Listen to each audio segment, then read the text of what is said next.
وحدان کی معرفت، وحدان واو کی پیش کے ساتھ ہے اور یہ واحد کی جمع ہے۔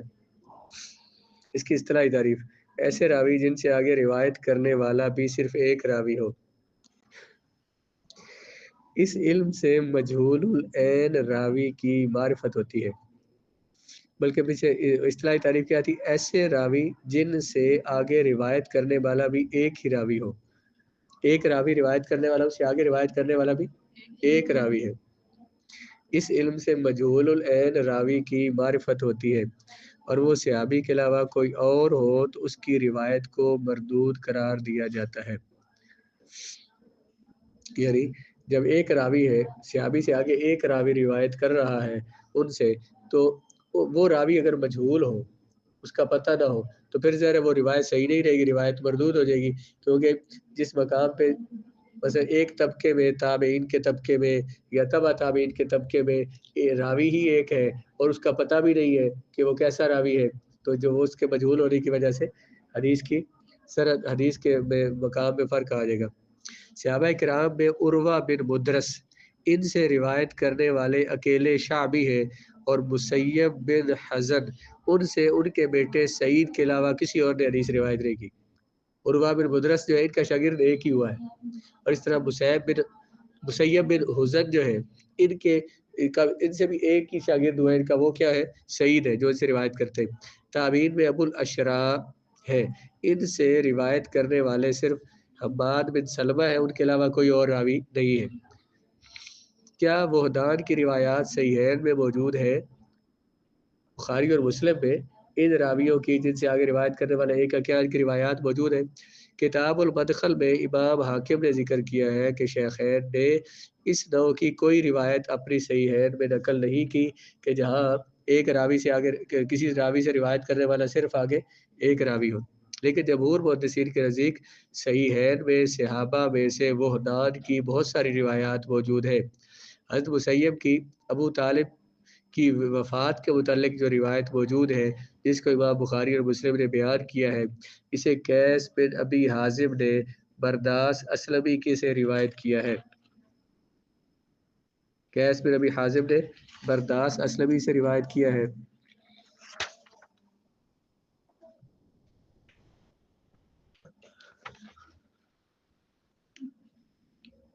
نہیں، یہ بات پیچھے پوری ہو گئی۔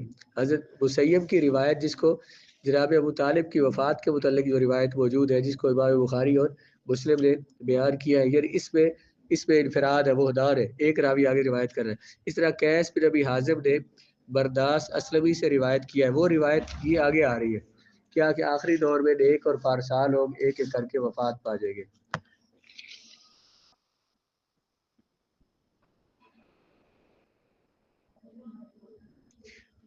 قدیم سلف صالحین یعنی صحابہ اور تابعین کے نزدیک، یا تابعین مراد ہو گئے یا تبع تابعین ہو گئے، ان کے نزدیک برداشت سے بیان کرنے والا اکیلا راوی قیس ہے، اس کے علاوہ کوئی اور راوی نہیں ہے۔ اس کی حدیث کو بھی امام بخاری نے نقل کیا ہے۔ اس پر کتاب لکھی ہے امام مسلم بن حجاج نیشا پوری کی کتاب المنفردات والوحدان۔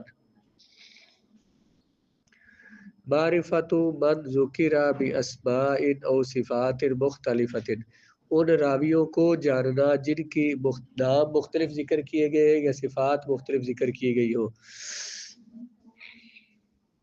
یا ان کے نام زیادہ ہو یا ان کی صفات زیادہ ہو۔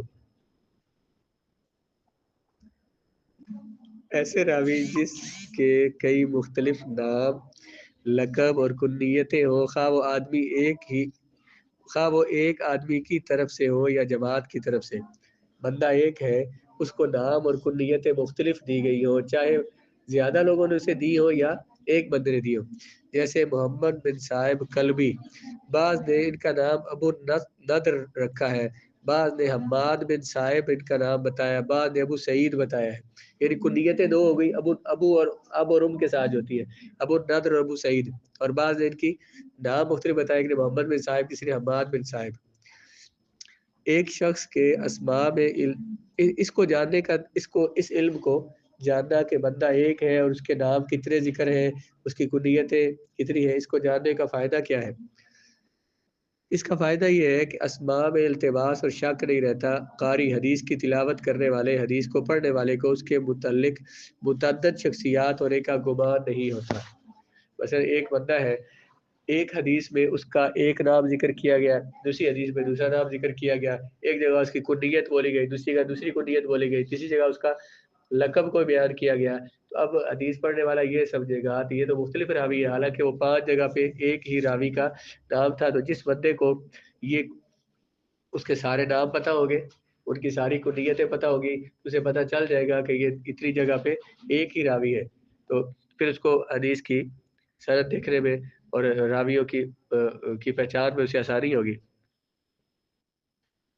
اگر کوئی شخص تدلیس فی الشیوخ کا مرتکب ہوتا ہو، اس سے بخوبی آگاہی حاصل ہو جاتی ہے. تدلیس کیا ہوتی ہے؟ اپنے سے اوپر والے شیخ کو حذف کر کے اس سے اوپر والے کو کا نام لینا. حالانکہ ویسے یہ کہتا ہے، میں کہوں کہ میں نے سمیت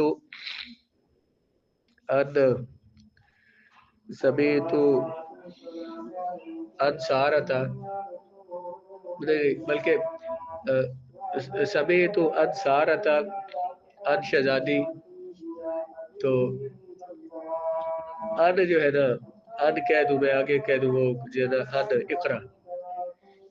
اب یا تو مجھے یہ بیان کرتا کہ میں نے سارا سنا، اس نے شہزادی سے سنا، تو اس نے آگے اس سے سنا. میں سننے کا لفظ نہیں بولا کیونکہ اس نے اس سے سنا ہی نہیں، اس نے بات اس سے سنی تھی، اس کو درمیان سے حذف کر دیا، اس تک چلی گئی. تو جب یہ ناموں کا پتہ ہوگا نا راویوں کا، تو پھر یہ بھی پتہ چل جائے گا کہ کہاں پہ کس نے اپنے سے اوپر والے شیخ کو حذف کیا ہے اور کہاں اس کا ذکر کیا ہے. راوی کے تدلیس کرنے، شیوخ میں تدلیس کرنے کا علم ہو جاتا ہے. خطیب بغدادی اپنی تصنیفات میں کثرت سے ایسا کرتے ہیں کہ وہ مختلف صفات جو ہے مختلف لوگوں کے ساتھ، یعنی ایک بندے کی مختلف صفات ہوتی ہے تو وہ بعض جگہوں پہ وہ صفات ذکر کر دیتے ہیں. خطیب اپنی کتابوں میں اس طرح روایت کرتے ہیں، مثلا قاسم ابو القاسم الازہری سے، اور عبید اللہ بن ابی الفتح فارسی سے، اور عبید اللہ بن احمد بن عثمان السیرفی سے روایت کرتے ہیں، جبکہ یہ راوی ایک ہی ہے. اتنے لمبے لمبے نام ہے. ابو القاسم ازہری یہ ان کی کنیت ہے. عبید اللہ بن ابو الفتح فارسی یہ ان کا نام ہے. عبید اللہ بن عبد احمد بن عثمان السیرفی، سیرفی کہتے ہیں سنارے کو. تو یہ ایک ہی بندے کے نام ہے اور ان سے مختلف جگہ پہ وہ ذکر کرتے، مختلف صفات ذکر کرتے. ایک جگہ انہوں نے اس کو الازہری کہا، دوسری جگہ انہیں فارسی کہا، تیسری جگہ انہیں سیرفی کہا. تصنیفات اس پر ایضاح الاشکال حافظ عبد الغنی بن سعید کی کتاب ہے. بودح اوہام الجمع والتفریق یہ بھی خطیب بغدادی کی کتاب ہے.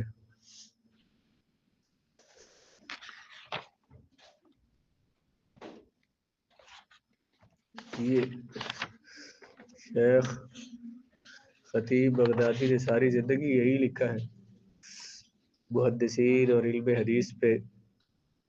معرفت المفردات من الاسماء والکنا والالقاب. اسماء اسم کی جمع ہے، کنا کنیت کی جمع ہے، القاب لقب کی جمع ہے. صحابہ کرام یا عام راویوں یا کسی عالم کا ایک نام یا ایک کنیت یا لقب ہو جس میں کوئی اور راوی یا عالم شریک نہ ہو. عام طور پر یہ مفردات غریب اور نادر نام ہوتے ہیں جن کا تلفظ مشکل ہوتا ہے. مثلا عنوان کیا دیا بلا، ناموں میں سے، کنیتوں میں سے اور القاب میں سے مفردات کو جاننا. تو مفردات کسے کہتے ہیں؟ صحابہ کرام یا کسی کوئی بھی عالم ہے، کوئی بھی راوی حدیث کا، ان کا ایک نام ہو یا ایک کنیت یا ایک لقب ہو جس میں جو کسی اور کا نہ ہو. ایک راوی کا ایسا نام ہے جو کسی اور کا پچھلے یہ تھا نا اس کے ساتھ نام ملتے ہو. اس میں کیا ہے، ایک راوی کا ایک نام ہو جیسا کسی اور کا نہ ہو، ایک کنیت اس کی ایک ہی بندے کی ہو، کسی اور کی اس طرح کی کنیت نہ ہو. ان کو جاننا. قاری اور اس کا فائدہ کیا ہے؟ عام طور پر یہ غریب اور نادر لفظ ہوتے ہیں. نادر کا مطلب جو عربی زبان میں اس طرح عام طور پہ استعمال نہیں ہوتے، بہت کم استعمال ہوئے، یا قواعد کے قواعد سے یہ عربی قواعد جو ہے ان کے مطابق نہیں ہوتے. قاری اس کا پڑھنے کا فائدہ یہ ہے کہ قاری اور طالب علم، حدیث پڑھنے والا اور حدیث پڑھانے والا جو ہے، ان سے ان ناموں میں تصحیف نہیں ہوتی، تبدیلیاں نہیں ہوتی. اسماء صحابہ کرام میں احمد بن اجیان یہ نام ہے صحابی کا جو بر وزر اجیان بر وزر سفیان ہے، یا بر وزر علیان ہے، یا تو یہ اجیان ہے بر وزر سفیان، یا یہ اجیان ہے بر وزر علیان. اور صدر بر وزر جعفر، یا تو یہ صدر ہے، تو اگر جعفر کے وزن پر ہو پھر کیا ہونا ہے؟ صدر ہونا ہے یہ لفظ. غیر صحابہ میں اوسط بن عمر، یہ ایک صحابی کا نام ہے، ایک تابعی کا نام ہے. دریب بن نقیر بن سمیر، یہ کسی اور کا نام نہیں ہے، ایک ہی بندے کا نام ہے. احمد بن اجیار یا اجیار، یہ بھی ایک بندے کا نام ہے. صحابہ کرام میں ابو الحمراء، یہ حضور کے آزاد کردہ غلام ہے جن کا نام حضرت بلال بن حارث ہے. اور غیر صحابہ میں ابو العیدین، ان کا اصل نام معاویہ بن صبرہ ہے. القاب، صحابہ کرام میں نبی کریم علیہ الصلوۃ والسلام کے آزاد کردہ غلام حضرت سفینہ ہے، ان کا نام مہران تھا. اب یہ کسی اور کا نام نہیں، صحابہ میں سے ایک ہی ہستی ہے جن کا یہ لقب ہے. غیر صحابہ میں مندل، اور ان کا اکثر غیر صحابہ میں ایک شخصیت ہے کا نام مندل ہے، یہ لقب ہے ان کا، ان کے علاوہ کسی اور کا یہ نہیں ہے. ان کا اصلی نام عمر بن علی الغزی الکوفی ہے. یہ جو القاب ہے سرکار مختلف صفات سے بندوں کو لقب دیا کرتے. حضرت سفینہ کو حضور نے سفینہ کشتی کہا. صحابہ کرام کوئی سامان اٹھا رہے تھے تو انہوں نے سارے سے کوئی سامان اٹھا رہے تھے تو حضرت سفینہ جو ہے جن کا نام بحران ہے، یہ انہوں نے بہت سارا سامان صحابہ نے ان کے ڈال دیا ان کے اندر. ادھر حضور سے شکایت کی، حضور نے کہا اتنا مال میرے اوپر لا دیا ہے. حضور نے فرمایا تم کشتی ہو، سفینہ ہو، تم اٹھا سکتے ہو، کشتی سے زیادہ اٹھا سکتے ہو، اٹھا لو. تو ادھر اٹھا لیا تو ان کا نام سفینہ پڑ گیا. ان کی وہ مشہور حدیث ہے کہ کسی قافلے کے ساتھ تھے تو اس سے الگ ہو گئے کسی وجہ سے، تو قافلے والے آگے چلے گئے، اکیلے رہ گئے. جنگل سے گزرنا تھا، جنگل سے گزر رہے تھے تو آگے جنگل کا شیر آ گیا. اس نے کہا، اس نے جب شیر آ گیا تو شیر دیکھ کے بندے کو پھر کیا ہوتا بھائی، اور شیر بھی دیکھے دوسرے کے شکار آ گیا. تو جب وہ شیر قریب آیا تو آپ نے فرمایا کہ یا ابو الحارث، ابو الحارث، حارث شیر کو کہتے ہیں، یا ابو الحارث انا مولا رسول اللہ، میں رسول اللہ کا غلام ہوں. کہا نا کہ حضور نے آزاد کیا رسول، ویسے بھی غلام انا مولا رسول اللہ، بس اتنا کہنا تھا. شیر رک گیا، اس نے آپ کو کچھ نہیں کہا تو وہ آپ کے ساتھ ساتھ چل پڑا شیر. تو آپ اس کی یعنی شیر آپ کو راستہ لے کر جنگل سے باہر، جنگل سے نکالنے کے لیے گیا، جہاں پہ جنگل ختم ہوتا تھا، اس کی سلطنت جہاں ختم ہوتی تھی وہاں اس نے سلام کیا تو آپ جائے. یہ سفینہ ہے. اس قسم کی تصنیفات میں اکیلا حافظ احمد بن ہارون بردیجی کی کتاب ہے جس میں انہوں نے یعنی مفرد جن راویوں کا ایک نام ہے اور ایک نام صرف ایک ہی راوی کا ہے وہ ذکر کیے. اس کتاب کا نام انہوں نے الاسماء المفردہ رکھا ہے. راویوں کے سوانح حالات زندگی میں لکھی گئی کتابوں کے آخر میں اس سے متعلق بہت سی معلومات موجود ہیں.